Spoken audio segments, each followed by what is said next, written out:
ಮನುಷ್ಯನಿಗೆ ದೇಹದ ಆರೋಗ್ಯ ಹಾಗೂ ಕಣ್ಣುಗಳ ಬಗ್ಗೆ ಹೆಚ್ಚಿನ ಕಾಳಜಿ ಇರಲಿ, ನಿರ್ಲಕ್ಷ್ಯ ಬೇಡ ಎಂದು ಕಲಬುರಗಿಯ ಕಾಮರೆಡ್ಡಿ ಆಸ್ಪತ್ರೆಯ ಮುಖ್ಯಸ್ಥರಾದ ಡಾಕ್ಟರ್ ಎಸ್.ಬಿ. ಕಾಮರೆಡ್ಡಿ ಬೆಂಬಳಿ ಹೇಳಿದರು. ತಾಲೂಕಿನ ಐಕೂರು ಗ್ರಾಮದಲ್ಲಿ ಶ್ರೀ ಅಂಬಾ ಮಹೇಶ್ವರಿ ಜಾತ್ರಾ ಮಹೋತ್ಸವ ಅಂಗವಾಗಿ ಕಾಮರೆಡ್ಡಿ ಆಸ್ಪತ್ರೆ ವತಿಯಿಂದ ಹಮ್ಮಿಕೊಂಡಿದ್ದ ಕಣ್ಣು ಹಾಗೂ ಮೂಳೆ ರೋಗದ ಉಚಿತ ತಪಾಸಣೆ ಶಿಬಿರ ಕಾರ್ಯಕ್ರಮಕ್ಕೆ ಚಾಲನೆ ನೀಡಿ ಅವರು ಮಾತನಾಡಿದರು.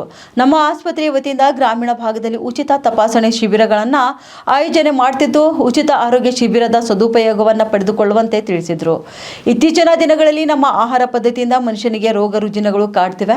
ಪ್ರತಿಯೊಬ್ಬರೂ ಉತ್ತಮ ಆಹಾರ ಸೇವನೆ ಮಾಡುವುದರ ಜೊತೆಗೆ ದಿನನಿತ್ಯ ಯೋಗ, ವ್ಯಾಯಾಮ ಮಾಡಬೇಕು. ದುಶ್ಚಟಗಳಿಂದ ದೂರವಿದ್ದು ಉತ್ತಮ ಆರೋಗ್ಯ ಕಾಪಾಡಿಕೊಳ್ಳಲು ಸಲಹೆ ನೀಡಿದ್ದಾರೆ. ಇನ್ನು ಕಲಬುರಗಿಯ ಖ್ಯಾತ ನೇತ್ರ ತಜ್ಞ ಡಾಕ್ಟರ್ ವಿಶ್ವನಾಥ್ ರೆಡ್ಡಿ ಮಾತನಾಡಿದರು. ಮನುಷ್ಯನ ಅಂಗಗಳಲ್ಲಿ ಕಣ್ಣುಗಳು ಅತ್ಯಂತ ಮಹತ್ವದಾಗಿವೆ. ಕಣ್ಣುಗಳ ಬಗ್ಗೆ ಜಾಗೃತಿ ಇರಲಿ. ಕಣ್ಣಿನ ಸಮಸ್ಯೆ ಕಂಡು ಬಂದಲ್ಲಿ ವೈದ್ಯರ ಸಲಹೆ ಪಡೆದು ಸೂಕ್ತ ಚಿಕಿತ್ಸೆ ಪಡೆಯಬೇಕು ಎಂದು ಹೇಳಿದರು.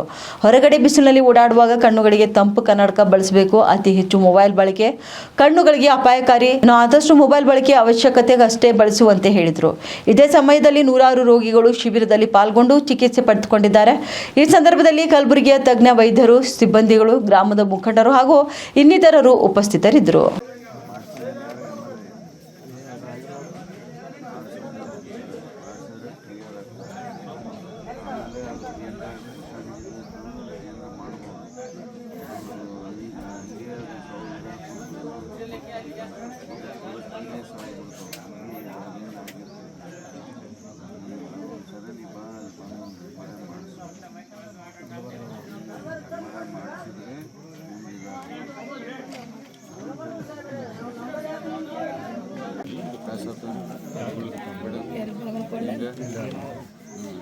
ಏನಾಗಲ್ಲ ಆಗಿತ್ತು ಸ್ವಲ್ಪ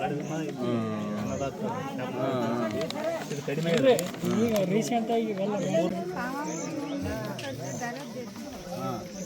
अभी तकलीफ इधर ज़्यादा है क्या नीचे ज़्यादा है?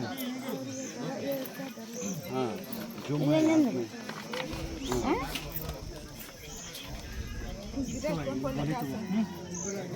ये पैर में जुम वगैरह नहीं है.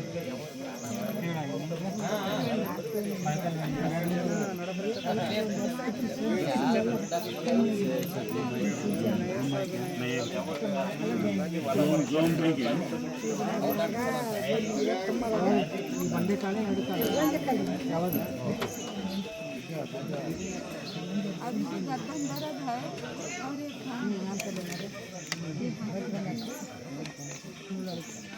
खाना नहीं वो MRI थोड़ा नस है मगर वैसा तकलीफ नहीं है.